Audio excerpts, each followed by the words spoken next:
What is up, everybody? Solomon here. Things that make you go, in this space. 2 days ago, the Inter-Governmental Fintech Working Group out of South Africa put out this document. So the 12th of October 2022, which is feedback on the Inter-Governmental Fintech Working Group's first regulatory sandbox initiative.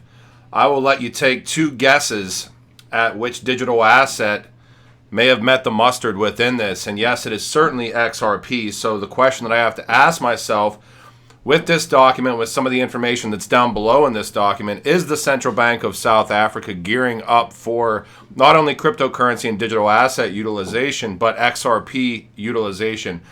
We'll dive a little bit deeper in right now. So we can see down here, Financial Intelligence Center, Financial Sector Conduct Authority, National Credit Register, National Treasury of the Republic of South Africa, South Africa Revenue Service, South African Reserve Bank, which is the central bank in South Africa, and Competition Commission. One thing when we think about South Africa and potential Ripple initiatives, we can certainly think about Mojaloop as well.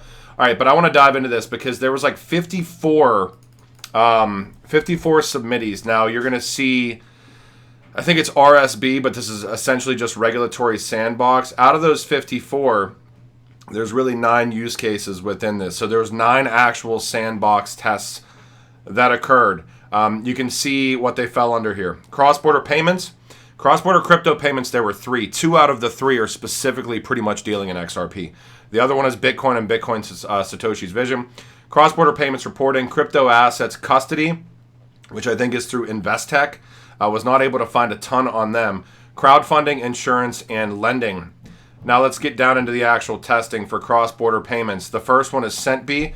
They tested Bitcoin Satoshi's Vision for low-value cross-border remittances. Testing was successfully completed during August of 2021. Mercury FX should ring a bell, though. Mercury tested the regulatory treatment as well as the associated regulatory reporting implications and obligations of crypto assets, specifically XRP, being used for affecting low-value cross-border remittances between South Africa and the United Kingdom, and vice versa. Subject to certain limits prescribed by the relevant authorities, testing was, in the main, done in terms of the South African Exchange Control Regulations, promulgated in terms of an Exchange Act of 1933, Currency and Exchanges Act. Testing was successfully completed through Mercury FX in August of 2021. More interesting to me, and I'll get into this in a second here, but Crypto Eddie did an interview with Zago for the Genfinity Lighthouse Report, I think back in July. The interview was in June, and July is when we published it.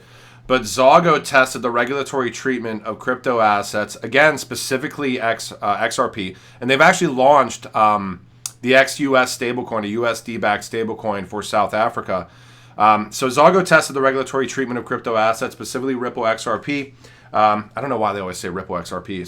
Specifically XRP, in terms of the exchange control regulations promulgated, et cetera, et cetera. And again, we see between South Africa and the UK again. So Mercury FX specifically was between South Africa and the UK. Zago doing the same thing, South Africa and the UK. Now these are insights, and this is actually who facilitated this. A crypto asset regulatory sandbox test cases involve different models of crypto asset usage in facilitating cross-border payments and or remittances. Testing focused on compliance with South Africa's exchange control regulations as administered by the South African Reserve Bank Financial Surveillance Department. So FinServ certainly playing a part in this regulatory sandbox. You literally have the Central Bank of South Africa's Financial Surveillance Department definitely playing a role within this regulatory sandbox. Talks about some of the considerations down here as well, next steps. Now, I did want to get into this as well. I would be remiss as not saying cross-border payments reporting test cases, and they're going with Standard Bank. Testing was successfully completed with Standard Bank in September of 2022. Standard Bank certainly doing some tokenization aspects as well. Standard Bank, a governing board member of Hedera Hashgraph. Also, we'll see some interesting stuff from Standard Bank and their platform that they have for DLT with who this gentleman follows, the head of that platform, in a second here. Okay, but again, South African Reserve Bank is the central bank of South Africa. The ex-US stablecoin, if you want to check this out through Zago, which is fantastic, because Ari definitely kind of brought the heat with this interview in the ex-US stablecoin through Zago. So yeah, check this out. It's on lighthouse.genfinity.io. I believe this is the July edition. Africa is moving ahead with a new US dollar-backed stablecoin. Behind the move is the innovative South African technology company Zago. Certainly talks about it being fully audited and backed and compliant, and now it looks like we know who facilitated that. Backed one-to-one with the US dollar, issued on the open source decentralized XRP ledger. The ledger, which is secured by its native token XRP, can move any value, anywhere, anytime. In the case of international cross-border transfers in regulated regions, XRP will be used as a bridge currency to function as the Zago FX solution. Well, we certainly know that Zago was testing out through the regulatory sandbox, through the central banking initiatives, that South Africa to UK rail back and forth. Now we have this gentleman who I'm certainly not going to try to pronounce his name. Now, this is Standard Bank. Standard Bank is a huge banking organization, not the central bank, but a gigantic banking organization that was dealing in, I think we saw it there, the cross-border payments reporting test cases successfully completed in September. And when I go down into here, though, what was very interesting to me is the companies that he's interested in. Well, he's certainly interested in Mojaloop. There's 34 companies. He's interested in Mojaloop, but we know what Mojaloop represents. Oh, and look, now we have Hedera Hashgraph as well. Pretty curious. We do see it's 24th of February 2021. Standard Bank Group established Africa's first Hedera network node. This goes back into the Inter-Governmental Financial Working Group through South Africa, picking Mercury FX as Ripple on-demand liquidity solution. This is older. Zago is obviously newer. Standard Bank, again, talking about this interbank network infrastructure layer. And this is under the proposition of the new financial value stack. This isn't that old. It's 2021.